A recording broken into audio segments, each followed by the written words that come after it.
And I now recognize the distinguished ranking member, Mr. Comer, for his opening statement. Well, thank you, Madam Chairwoman, for holding today's hearing, because half of America has questions about the integrity of our elections. Democrats unilaterally changing the rules in the middle of those elections, like what happened last summer, does nothing to answer the questions that 50% of Americans have with respect to the integrity of last year's elections. It's important that the American public have confidence in election results, so states and counties should be transparent and open to outside audits. I hope today's hearing helps answer some outstanding concerns regarding election integrity. Unfortunately, today's hearing is the continuation of two troubling trends from this committee. The first trend is the Democrats' obsession with avoiding any actual oversight of the Biden administration. If you don't believe me, just look at the actions. This committee has held less than half the number of hearings they did when President Trump was in office. This committee has had less than half as many witnesses from the administration. And this committee hasn't held a single hearing on the border crisis, or on the disastrous withdrawal from Afghanistan, or on the illegal leaks at the IRS, or on the origins of COVID-19, or on many other important topics like the border security crisis.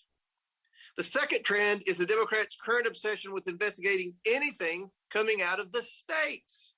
Recently, we've had hearings on voting rights and abortion, both solely because of laws passed in a single state. Today, we're having a hearing about election integrity based solely on an audit that occurred in a single state. Each of these issues, abortion rights, voting rights, election integrity, are issues that have long been known to be handled at the state level.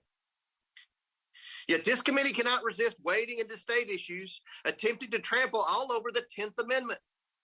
With that, I want to yield the balance of my time to Mr. Biggs, who's been on the front lines in Arizona on this issue from the very beginning. I thank the gentleman for yielding, and I thank the chair today for having this hearing. You know, the Democrats really can't have it both ways, can they? I mean, really, can they have it both ways? You cannot say that the audit showed the integrity of the election, while at the same time claiming that the mere fact of an audit in and of itself is a threat existentially to our democracy. You can't do that. It's a fallacious, logical inconsistency. If, as you claim, by the way, claim I dispute, that the election was fair and properly conducted, a complete forensic audit ought to demonstrate that, which is what you assert. That's what you are asserting here today. But at the same time, you're saying, well, while the audit confirms what we think it did, when you cherry pick some of the statements from the audit report, you're also saying that an audit undermines the election integrity. Do you see the inconsistency of your position? If there are questions as to the accuracy of the election, a forensic audit will reveal the questionable outcomes and problems that need to be cured going forward, and the legitimacy of the election may be compromised. Dems and leftists have been highly critical of this audit even before it began. They had an agenda, and the chairwoman mentioned this agenda today, so that all of you are participating here, you can support this agenda. She said they don't think legislative changes should be made. That's what she said. That's why we're doing this today, because they think any legislative changes are not appropriate. Well, in 2018, in Maricopa County, most of you may not know this, there was such problems with the Maricopa County election that the Democrat county recorder, who is the elections official for the county, Adrian Fontes, got to go under scrutiny by this Board of Supervisors, the 2018 Board of Supervisors, who took everything back from him that they possibly could legally and statutorily. That's the history of problems in Maricopa County in our voting. Looking from the outside, the election process in Maricopa County was fraught with problems. If your claim was that the audit wasn't in order, you must acknowledge several broad observations of the auditors that they made with regard to this audit.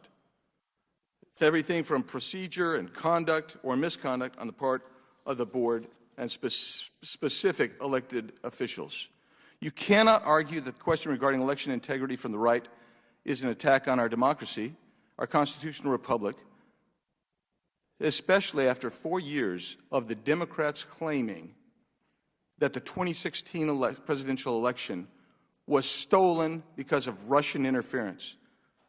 Here's what a member of this committee said. Mr. Raskin from Maryland said, quote, "I would love to challenge the Electoral College vote because our election was badly tainted by everything from cyber sabotage by Vladimir Putin to deliberate voter suppression by Republicans in numerous swing states." That's what he said. And we went through literally 4.5 years, right up to the start of the November voting, the early balloting in Arizona, of Hillary Clinton and her supporters in the media saying that the 2016 election was stolen by Republicans. It is no secret that if you go back and look at polling data, everything from the Bush v. Gore era forward, the party whose candidate was not successful asserted that the election was not fair and impartial. No secret. Every polling outlet from that point, 2001, right on up to 2020, claimed that. I advocated for a full forensic audit because I felt like election integrity should be restored. One of the biggest things that I find problematic here is that the two statutory minimum audits committed to by the County Board of Supervisors that were done could have been easily expanded in a timely fashion to a full forensic audit. It chose not to do it. Spent $18,000 for those two audits, but spent literally hundreds of thousands of dollars, multiple lawsuits to prevent the audit that we're discussing today. And ultimately, the bottom line is we're here because this chairwoman and the Democrats don't want to see any kind of legislative change. I believe that there needs to be legislative change probably in Arizona. I don't know what's going on in other states, but other folks tell me that in their states there needs to be legislative change too. That's why we're here, is because the chairwoman would like to see legislative change scuttled. And I, for the life of me, don't understand why this committee thinks that it has the constant obligation to interfere in what is patently a state issue. With that, Madam Chair, I thank you and I yield back.